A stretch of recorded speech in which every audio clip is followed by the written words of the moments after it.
Okay, imagine this quiet digital battlefield. There's this invisible war happening, right?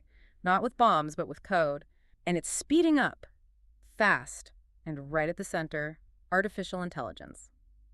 Today, we're doing a deep dive into AI's role in cyber conflict. It's really the new frontier for attacking, but also for defending. And it's all happening right now. For this, we've gathered quite a bit of material. We've got technical reports from cybersecurity agencies, insights from big players like Google and CrowdStrike. Yeah, and even stuff from some newer startups that are really pushing the envelope. Exactly. So our mission today for you is kind of cut through the hype. We want to unpack how AI is being used as a weapon, how it's used as a shield. And what this whole digital arms race really means for, well, everyone. Right. Let's get into it. Maybe we should start with the offense. There was a pretty concrete and honestly quite disturbing example this summer. You mean the Ukraine situation? Yeah. Hackers linked to Russian intelligence using a totally new tactic. Can you walk us through that? What happened and why was it such a big deal? Right. Well, what's really striking is the technical jump they made.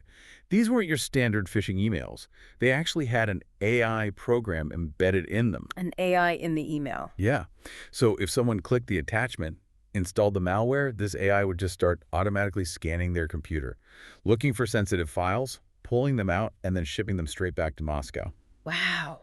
So it's not a person digging through anymore. The AI does the reconnaissance itself. Exactly. It automates that whole process. And our sources are saying this specific campaign, the Russian one, it was significant because of the AI they used, right? Something about large language models. That's the key part. It was groundbreaking, really. It marked the first known instance where Russian state-backed hackers specifically used large language models, LLMs, the tech behind ChatGPT, and similar tools to actually build malicious code. The first time they used LLMs to write attack code. The first time it was concerned, yeah, by Ukraine's cyber agencies and also independent firms. That was back in July. It really felt like a threshold was crossed. That does feel like a huge shift, and I assume this isn't just a one-off thing. Is this part of a bigger pattern? Oh, definitely not isolated. If you zoom out, this Ukraine incident is, well, it's part of a much wider trend, and frankly, a concerning one. Hackers of all stripes, we're talking state actors, cyber criminals, even researchers, they're all increasingly bringing AI into their toolkits. So why? What's the draw? Is it just about being faster? Speed and efficiency are big parts of it, yeah. But it's maybe a bit more fundamental than that. Think about it like this. AI is kind of re-architecting how attacks are built and launched. It's moving from something often quite manual, almost artisanal. Right, needing specialists. Exactly. To something more like an industrialized process.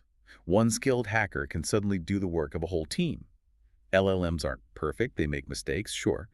But they churn out code so quickly. It just makes skilled hackers way more efficient, scalable. So we saw them using AI for better phishing emails first? Yeah, that's been happening since at least 2024, making the lures more convincing. But now, like with the Ukraine case, it's moving beyond just writing text. They're using it to actually find and exploit vulnerabilities directly. And the experts, what are they saying?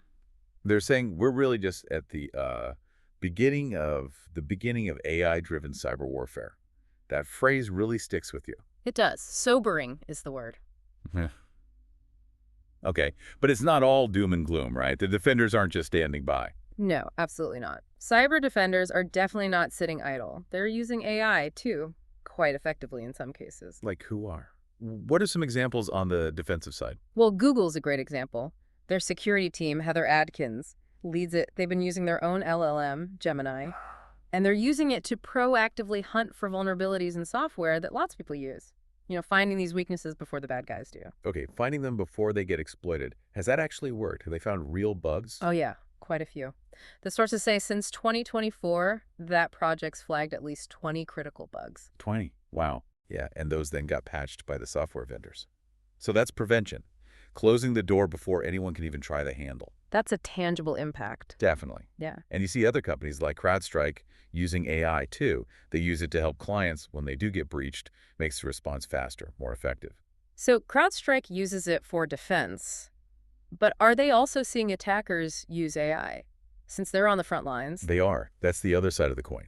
While they're using AI to help defend, they're also seeing more and more evidence of adversaries from China, Russia, Iran, criminal groups using AI-powered tools to sharpen their attacks. So it really is an arms race. Very much so. Happen in real time, constantly shifting. Given that, what's the view from, say, the government, like the White House? Are they optimistic AI helps defenders more, or? It's interesting. The current assessment from senior folks at the National Security Council is actually, yes, pretty optimistic for defenders, for now at least. They seem to believe AI is tipping the balance slightly towards defense. Why? What's their reasoning? Their line is basically, AI will be more advantageous for defenders than offense. A key reason is democratization. Democratization. Meaning AI tools can help smaller companies find vulnerabilities too. Companies that don't have massive elite security teams, it levels the playing field a bit, defensively speaking. Okay, so AI could actually boost security for those who couldn't afford top-tier human teams before. That makes sense. Gives them capabilities they wouldn't otherwise have. But as you said, the frontier keeps moving, and there are new players, right? Startups specifically focused on AI for, well, for hacking, essentially. Yeah, that's another angle. You've got these new security startups like Dreadnought and Xbow. And Xbow actually hit a major milestone back in June. It became the first AI system to top the HackerOne US leaderboard. Wait, it beat human hackers on HackerOne. Beat the human researchers, yeah. And finding exploitable flaws is pretty incredible. Shows how powerful these AI tools are becoming on both sides. That is astonishing. And AI finding bugs better than top human experts. Feels like science fiction almost. A little bit, yeah. But doesn't that achievement also come with a pretty serious warning, especially for smaller organizations? It absolutely does. That's the worry. Experts are really concerned that if effective open-source AI tools for finding vulnerabilities or even performing simulated hacks, penetration testing become widely available. Available to anyone? Pretty much. If that happens, it could just unleash a massive wave of attacks. And the prime targets. Small and mid-sized businesses. They're often called the weakest links in cybersecurity globally. They just don't have the resources to defend against suddenly supercharged AI-driven attacks that anyone can download. That's a scary thought. And then there's another level beyond that, isn't there? Something called agentic AI. That sounds even more futuristic. It is a step further, yeah, and potentially much more concerning. How is it different from the LLM hacking we're seeing now? It's about autonomy. So today's LLM-powered hacking, even the advanced stuff, still needs a human in the loop, right? Directing the AI, making decisions, pushing go.